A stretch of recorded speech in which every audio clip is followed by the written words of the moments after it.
Hello, welcome, Devil Sniper here, and today I'm bringing you the end of month, the February monthly review. Of course, what a fantastic month it was. We played 5 games, we won 4, we drew 1, we didn't lose again, which is fantastic. We scored 10, we conceded 3, so we actually averaged 2 goals a game, which is brilliant, and we averaged just under 1 goal a game conceded. We got 9 points from a possible 9 in the league. We of course played in the league, the FA Cup and the EFL Cup, with our biggest wins being 2-3-1 thumpings against West Bromwich Albion and against Crystal Palace. Obviously, biggest loss, non-applicable. Player of the month for me was actually Darren Randolph, and goal of the month was, of course, Reece Oxford against West Brom, which we'll see just in a moment, because it was just an absolutely fantastic strike. When the ball gets caught up in the box, we just lay it back here.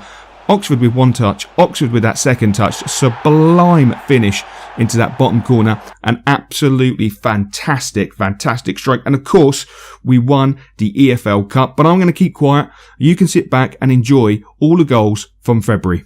Man, I've never been understood in my life, so I have to give y'all Annunaki, show you I know more than what I know. But this is for the gang, C.O.B.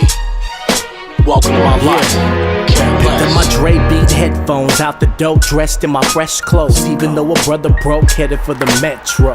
Guess it's how it goes, even with the best flows. Everybody test you when you represent the West Coast. But I'm a vet, I ain't an amateur, I'll let you know. So when I say West, I mean from Canada to Mexico. Got the coast lock on a pro like a fofo. Bars on top, your flows couldn't even povo. Guess it's how you set a bar so high. They look like a set of stars in the sky, glowing when they roll by. Sun Tzu strategy, kung fu mentality, not the same anatomy. I ran through different galaxies, came back like 8 packs, span on the 8 tracks. Way back, I was just a needle in the haystack. Now I'm in a spacecraft, high defying physics. Lay back, I got a story if you got the time to listen.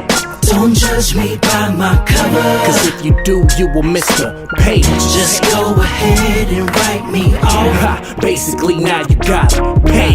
My story ain't like no other. Life has been crazy, well, I guess I'm just an old man. Shit, since I was a kid, I always knew that I was different. Teachers got pissed cause I never seemed to listen. Daydreaming in the sky, I thought I lacked ambition, but I knew they taught lies, so I pay attention. At lunchtime, I'm by myself at the benches, freestyling, warping in the 4th and 5th dimensions. That means separating time, rhyming metaphysics. But God gave me my mission, Annunaki back in business. Told me about the pyramids, about human genetics, why they always putting fear in us, who the 1% is. So at a young age, it made me change my perception, realize we're all...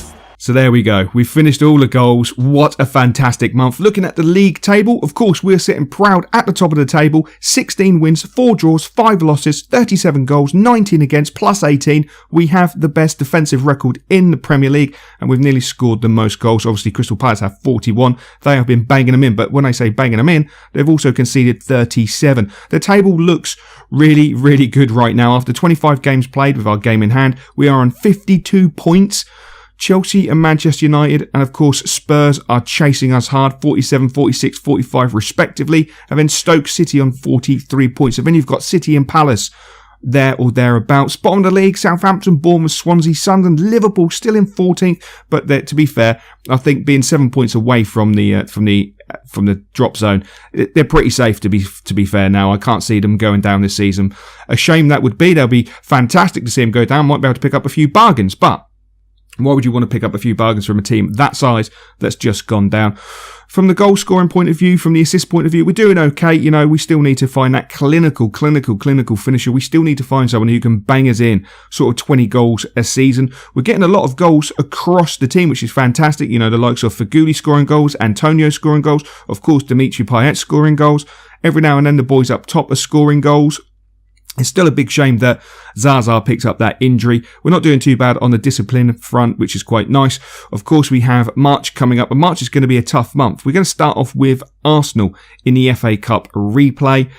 We were lucky to get away with getting a replay against them. They were the better side. We nicked it. It wasn't a great game, to be fair, so hopefully we can do better in the replay. After that, we have a home game against Chelsea. That's going to be a tough game because obviously Chelsea are right breathing right down our backs. And then we go Bournemouth, and then of course we've got Watford on the 14th, and then on the 17th we've got Leicester City. So 5 big games in the month, and obviously there's an international break, which is fantastic, that's fine, but 5 huge games, and obviously if we do win the FA Cup game we'd have another one, but we'll have to see how that pans out. From a stat point of view, from looking at the squad, the boys, I'm pretty happy with them. I'm a little bit disappointed about certain players, of course. You know, Arbeloa has been playing really well all season, so for him to decline is a little bit frustrating. Yes, I understand he's getting on in age, but I don't see why it should decline so much and so vigorously. It's a little bit frustrating, to be honest. You know, Kare has been doing well all season. I just want to keep him injury clear, and he'll be fantastic. Our little boy Cubas and of course Santiago, they're doing a sterling job. I think they're going to play a bigger part next season more than they will in the remainder of this season, but it'll be nice to see him, you know, get a few more appearances under their belt for the boys. Be really good. Noble's been class all season. Obviously that goal in the EFL Cup final, the one goal he got in the EFL Cup was in the final. What a sublime goal it was in the end. You know, it was a tough game. We were under the cosh a lot of the time. We really didn't exert ourselves the way I wanted us to. We really didn't play the attacking football the way I wanted us to, but it is what it is, unfortunately. And still, we came out with our first piece of silverware this season, which is absolutely fantastic. So I'm so chuffed for the lads, and of course I'm chuffed for myself to pick up our first piece of silverware. Hopefully that will lead to us picking up more silverware as we look at Ashley Fletcher. Those statistics look pretty damn awesome. Zaza, of course, taken part in 9 goals in his time at West Ham, 6 goals and 3 assists. I am really quite disappointed that he hasn't hit the ground running. I really had high aspirations for him at the start of the season, but it just hasn't panned out that way, unfortunately. And that's where we're going to leave it. Hopefully you enjoyed this episode, and as normal, I will catch you next time.